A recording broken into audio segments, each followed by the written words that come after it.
7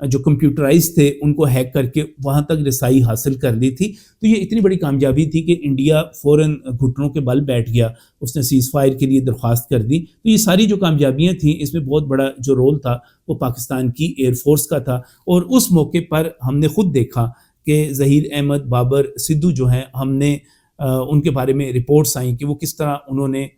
وہاں پر اپنے آفس اپنے جوانوں کے ساتھ وہ راتوں کو سوئے, وہیں پر موجود رہے, اور جس طرح انہوں نے کمانڈ اینڈ کنٹرول کی بہترین صلاحیتوں کا مظاہرہ کیا, جس طرح انہوں نے پروفیشنلزم کا مظاہرہ کیا, جس طرح انہوں نے اپنی ایکسپرٹیز کا مظاہرہ کیا, جس کی بنیاد پر بھارت کو, مجھے یہ کہنے میں آر نہیں کہ منہ کے بل گرنا پڑا, معافی مانگنی پڑی, سیز فائر کرنا پڑا, اس کو ذلت اٹھانی پڑی. آج بھی اگر امریکن پریزیڈنٹ ڈونلڈ ٹرمپ جگہ جگہ یہ بات کرتے ہیں اور کہتے ہیں کہ پاکستان نے انڈیا کے اتنے طیارے مار گرائے تھے, تو یہ جو عزت پاکستان کو ملتی ہے اس کے پیچھے کون ہے, اس کی قیادت کون کر رہا تھا؟ اس کی قیادت ظہیر احمد بابر سدھو کر رہے تھے. اور اس وقت پاکستان تحریک انصاف کے ہی یہ سوشل میڈیا اکاؤنٹس تھے جو یہ چاہتے تھے, جو یہ کہتے تھے کہ آپس میں کوئی ان میں ڈویژن پیدا کی جائے, اور کہہ رہے تھے کہ جناب آپ فیلڈ مارشل کو کیوں کریڈٹ دے رہے ہیں, یہ کریڈٹ تو ظہیر احمد بابر سدھو کا ہے, یہ تو ایئر چیف مارشل کا ہے. لیکن اب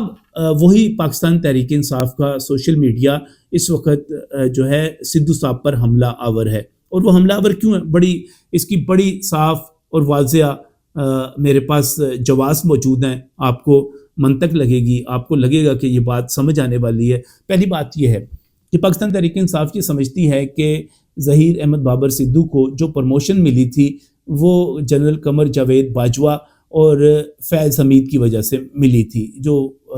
پاکستان کی فضائیہ کی سربراہی ہے. ان کا یہ خیال ہے کہ ان کو پاکستان تحریک انصاف کا ساتھ دینا چاہیے تھا, اور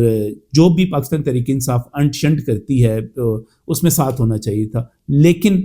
نہیں کیا انہوں نے ایسا. وہ جو تھے اپنے ملک کے ساتھ, اپنی فوج کے ساتھ, جس طرح جنرل سائر شمشاد مرزا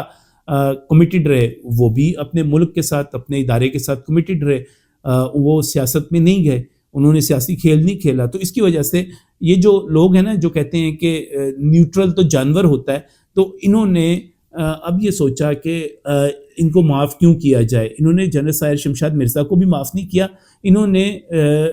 یہ اپنا ظہیر احمد بابر سدھو کو بھی معاف نہیں کیا. یہ صورتحال اس وقت بنی ہوئی ہے, اور یہی وجہ ہے کہ یہ 2023 کی ایک ایسی رپورٹ جس پر بہت پہلے جو ہے میتھ آف ایکسٹینشن کے نام سے فرائیڈے ٹائمز بھی ایک سٹوری کر چکا ہوا ہے. لیکن یہ تمام الزامات جو ہیں جو ان پر لگائے جاتے ہیں وہ کسی جگہ کسی بھی آفیشیل انکوائری میں اور کسی بھی عدالت میں ثابت نہیں ہوئے, کہیں پر یہ موجود نہیں ہے. اس طرح یہ ایک نام نہاد قسم کا ایک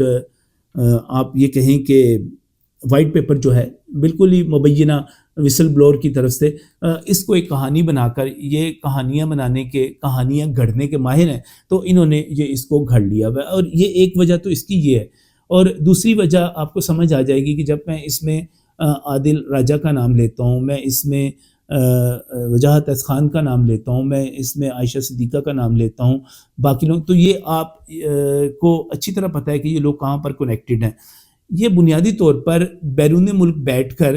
انڈیا کے ساتھ اور را کے ساتھ کنیکٹڈ ہیں, یہ گولڈ سمتھ فیملی کے ساتھ کنیکٹڈ ہیں. اب انڈیا کے لیے تو یہ بہت ہی شاندار قسم کی اپرچونٹی ہو کہ ان کو یہ عادل راجہ یا وجاہت خان جیسے کوئی میر جعفر اور میر صادق مل جائیں, غدار مل جائیں, تاکہ وہ ان کے ذریعے اپنی اس کو جو خفت ہوئی, جو ذلت ہوئی, جو ناکامی ہوئی, اس کا بدلہ لے سکے. بڑی کامن سینس کی بات ہے. تو را جو ہے اس کی فنڈنگ جو ہے وہ بہت بڑی ہے, یعنی کہ وہ جب کہتا ہے نا کہ آپریشن سندور جاری ہے, تو بنیادی طور پر وہ آپریشن سندور کو اس وقت سوشل میڈیا کے اوپر اور میڈیا کے اوپر جاری رکھے ہوئے ہے. اس کی اپنی فوج کی تو یہ ہمت نہیں ہے کہ وہ دوبارہ پاکستان پر حملہ کر سکے, پاکستان کو جو ہے سرحدی خلاف ورزیاں کر سکے. وہاں پر تو ان کو جو ہے چین آ گیا, سکون آ گیا. لیکن یہاں پر کچھ ہمارے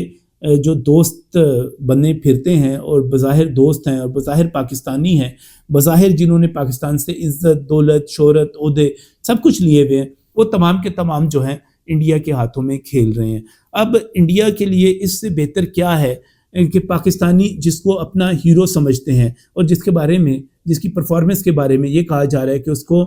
کتابوں میں پڑھانے کی ضرورت ہے, ہمارے کورسز میں شامل کرنے کی ضرورت ہے. آپ اس کے کردار کو داغدار کریں، اس کے اوپر الزامات لگائیں، بھونڈے الزامات لگائیں، ایسے الزامات لگائیں جس سے لوگ جو ہے پروپیگنڈے کا شکار ہوں اور ان کے دل خراب ہوں. ایسی گھٹیا حرکت آپ کیوں کریں گے اگر آپ کے کوئی مقاصد نہیں ہوں گے؟ تو آپ یہ دیکھیے نا کہ اس وقت جو حملے کیے جا رہے ہیں، یا تو آپ کسی ایسی جگہ پر جا کر ثابت کر سکتے ان تمام الزامات کو جہاں پر کسی آفیشیل انکوائری میں، اور یہ بات طے شدہ ہے کہ اگر پاکستان کی فوج جس کا اپنا احتساب کا نظام بہت زیادہ مضبوط ہے، اگر وہ اپنے سابق کور کمانڈر کو، اپنے سابق ISI چیف کو بلا کر اس کا احتساب کر سکتی ہے، تو پھر اگر یہاں پر الزامات درست ہوں گے تو یہ یقینی طور پر انکوائری میں آئیں گے. یہ ایسا نہیں ہوگا کہ اس کو نظر انداز کر دیا جائے. فوج میں کوئی بھی چیز نظر انداز نہیں کی جاتی، اور یہ چیزیں نئی بھی نہیں ہیں، یہ تقریباً کوئی 2 سے 3 برس کم از کم پرانی ہیں اور یہ الزامات سامنے لائے گئے تھے. اب پاکستان تحریک انصاف یہ سمجھتی تھی کہ چونکہ چکوال بیس ہے، چونکہ جٹ برادری بیس ہے، چونکہ فیض حمید صاحب بیچ میں شامل ہیں، چونکہ قمر جاوید باجوہ کا دور تھا، عمران خان کا دور تھا اس سے پہلے، تو ان تمام ادوار کی وجہ سے جو سدھو صاحب ہیں ان کو پاکستان تحریک انصاف کا ساتھ دینا چاہیے تھا. اگر وہ نہیں دے رہے تو ہم ان کو ٹارگٹ کریں گے. لہٰذا اس وقت 2 جو متاثرہ فریق ہیں، ایک پاکستان تحریک انصاف ہے اور دوسرا انڈیا ہے، یہ دونوں آپس میں مل گئے ہیں اور ان دونوں نے مل کر کردار کشی کی ایک مہم شروع کر دی ہے تاکہ جو پاکستان کے ہیرو ہیں ان کی جو ہے ان کی شخصیت کو گہنایا جا سکے. ورنہ آپ یہ کہیں کہ جناب ایئر چیف ہیں، وہ F-16 نہیں اڑا سکتے، F-17 نہیں اڑا سکتے، آپ جناب ان کا فلاں چیز یہ درست نہیں ہے، فلاں چیز درست نہیں ہے. میرے بھائی انہوں نے پاکستان کو کامیابی لے کر دی ہے، پاکستان کو فتح لے کر دی ہے،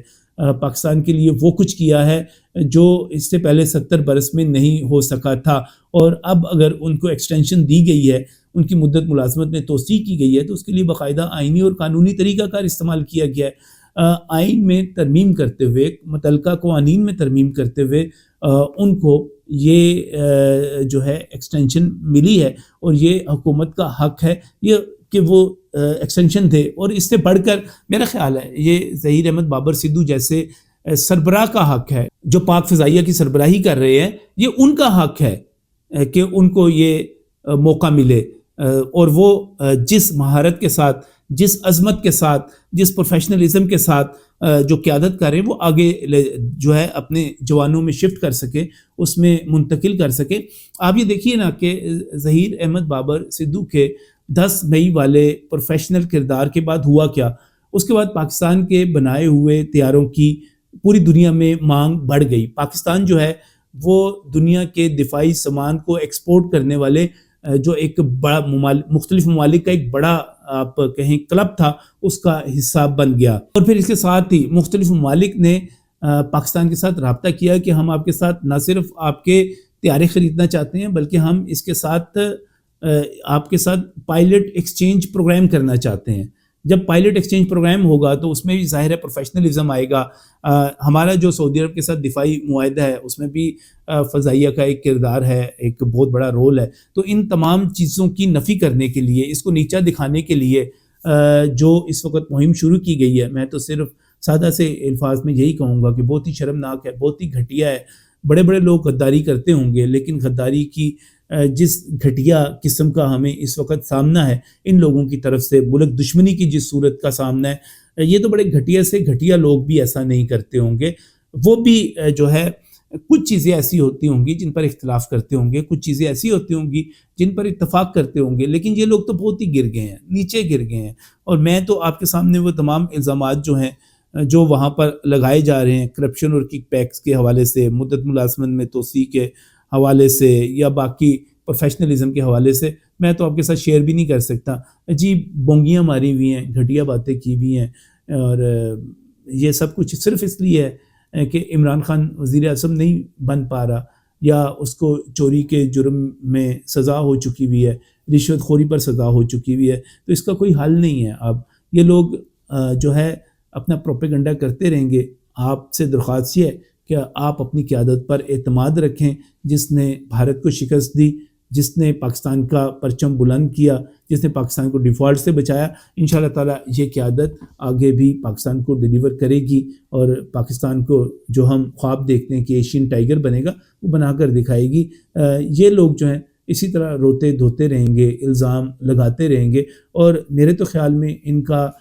جو ایک عبرتناک دور ہے، اللہ تعالیٰ کی طرف سے جو عذاب ہے ان پر، یہاں پر تو نازل ہو چکا ہے، ان پر انشاءاللہ تعالیٰ دیکھیے گا آخرت میں بھی ان کو جواب دینا پڑے گا اپنی ان تمام حرکتوں پر، اپنی ان تمام باتوں پر۔